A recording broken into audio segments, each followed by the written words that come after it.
Mike's on. A little after 6 here as we get ready for Yankee baseball. We're coming to you live from the Town Fair Tire Studios, powered by Town Fair Tire. Nobody beats Town Fair Tire. Nobody. All right, now, horse racing fans, on May 19th, the Preakness Stakes is back, and we'll see if Justify can justify his win in the Derby and do it again. And there's no better place to watch all the action and win big than the Bobby V's Restaurant and Sports Bar on Atlantic Street in Stamford. Over 200 HD TVs in Vegas-style atmosphere. Bobby V's is the place to win.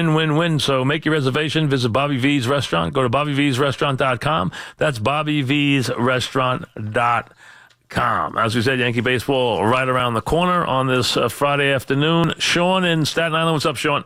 Hey, Mike. What's going on? What's up? Mike, I know you brought up the Austin at bat a few times. Brought up what?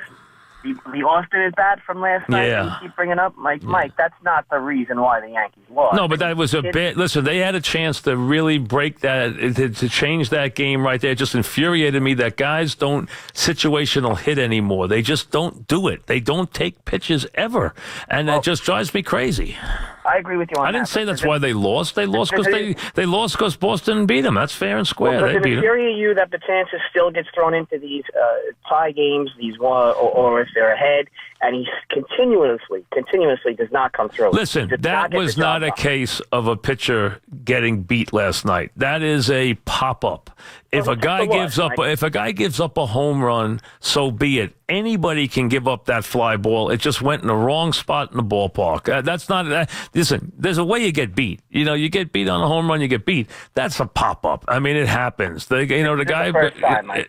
That's not on the release. I don't blame anybody on that home run. I don't blame Judge for trying to catch it. I don't think he should have caught it. I don't blame Betances. It happens. I mean, you know what? Sometimes those happen. You know, that's not a guy getting beat up. You know, that's just, it happens. You know, sometimes the ball goes in the right spot. That's a pop-up that goes 315 feet and comes down on the other side of the fence. That's basically it. Jeff in Manhattan. What's up, Jeff?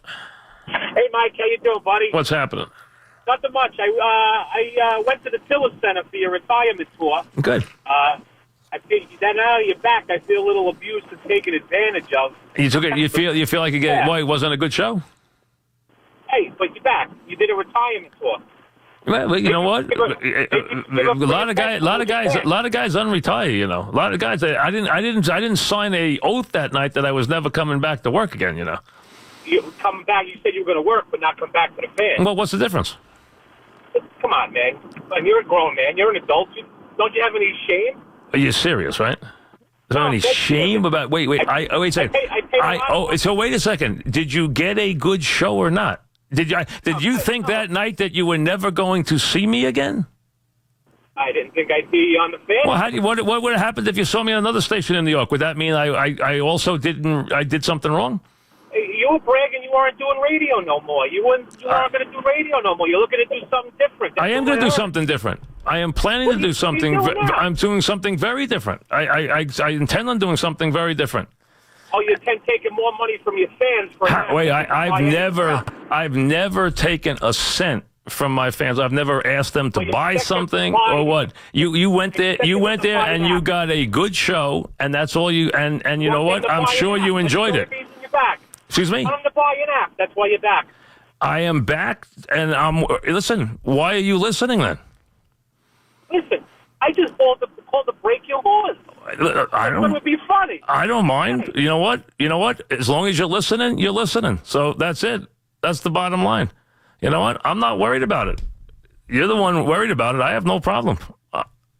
And you went to the show, and you're listening now. I can't get rid of you if I tried. Drew and Trenton, what's up, Drew? Hey, Mike, how you doing? What's happening? Regarding the Mets, with the back end of the rotation, Vargas obviously hasn't been off to a good start, but he's had a bad track record of signing free agent pitchers.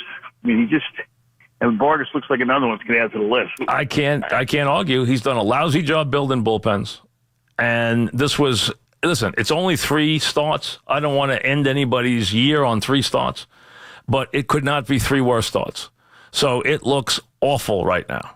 Absolutely awful. So if you want to get on Sandy about that, you have every right. Absolutely every right. Now, again, maybe he turns it around. Maybe he turns it around. Maybe he doesn't. I don't know.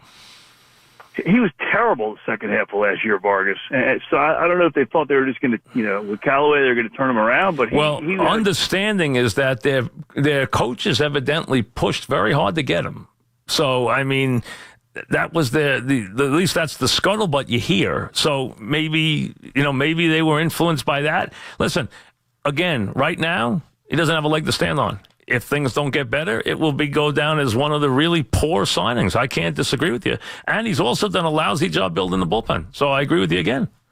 I can't disagree with any of it. Eddie in Jersey, what's up, Eddie?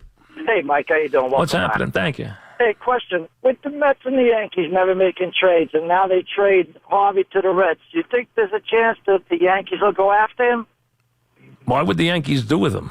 No, I'm saying because the rumors were always. But what would they? Eddie, are you a Yankee fan? No, I'm not. I'm a Mets fan. Well, then why would a team that's in first place want Harvey on his team right now if he can't get anybody out? I know that. You know that. Right. Everybody said that when he was become a free agent, he was. That was when he was good. Yeah, of course. I don't know what happened. I mean, right, but right now, why if you're a winning team, why would you want him now? What is he going to give you? He can't get anybody out. Now, if that changes, we'll see. I mean, the one thing that's going to happen for Harvey that's at least a positive, if he looks at it that way, is he's going to get a chance to pitch because they don't have anybody else to put out there. So they're going to give him a chance to pitch. They're not going to go rescue him in the third inning. They're going to leave him out there to pitch. And they don't care how many games they lose this year either, so it doesn't make any difference to them. And they don't have any tie to him after this season. So that's what they're going to do. He's going to go out there and get a chance to pitch. Now, what he does, we'll have to wait and see. You know that? Alexander, real quick, go ahead. Mike? Yes. Hey, thanks for taking the call. Yeah, what's happening? I just wanted to say this. The state of the NBA and what you think about it. I know that they're coddling the players, but I just wanted to say that I don't care that they lose to LeBron. It's the way that they're losing every year. Their two-star players never show up ever, ever. The most intense thing they did in that series was give LeBron James a hug. That was the most intense thing DeRozan and Lowry did. They never play in a big spot. I see, but I don't think that's going to – right. I don't think, Alexander, I don't think that's going to change by firing the coach. I think that coach got a lot out of those guys. I mean, to me, the coach didn't do anything wrong. And the coach won 59 games. I mean, I'm not blaming the coach for that performance. You want to blame the star players? They didn't take the hit. The head coach did. So let's see what happens next year. But to me, those guys are never going to beat LeBron James. As you said, they're more enamored with him than anything else. Back after this.